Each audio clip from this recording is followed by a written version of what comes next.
అమరావతి రాజధాని పేరుతో కూటమి ప్రభుత్వం 50,000 ఎకరాలను తీసుకుందని, ఇప్పుడు మరో 50,000 ఎకరాలను ఎందుకు తీసుకుంటున్నారని జగన్ ప్రశ్నించారని బుగ్గన తెలిపారు.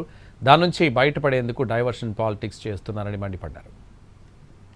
50,000 ఎకరాలు అమాయక రైతుల భూములు తీసుకోవడం జరిగింది. ఇంకొక 50 ఎకరాలు మళ్ళా సేకరించే ప్రాసెస్లో ఉన్నారు. రైతులకు ఇప్పటికే పెద్ద మేలైతే జరగలేదు. అమరావతి పనుల్లో అంతులేని అవినీతి జరుగుతూ ఉంది. అక్కడి రైతుల్లో తీవ్రమైన అసంతృప్తి మొదలైంది. ఆ డైవర్షన్ కోసము ఈ అసెంబ్లీ సెషన్, ఈ స్టేటస్ ఏదేదో చేస్తూ ఉన్నారు చంద్రబాబు గారు అనేది జగన్మోహన్ రెడ్డి గారి ఆరోపణ. 11,000 నుంచి 14,000 చదరపు అడుగు కడుతూ ఉన్నారు. ఇది ఎక్కడైనా జస్టిఫైడా? ఇది కేవలం ప్లాన్లకే 400 కోట్లు ఖర్చు పెట్టడం జరుగుతుంది. ఇది కరెక్టేనా? ఈ ప్రకారంగా మీరు 1,00,000 ఎకరాలు అంటే 2 లక్షల కోట్లు కావాల్సి వస్తుంది కదా. ఎక్కడి నుంచి తెస్తారు ఈ డబ్బులు?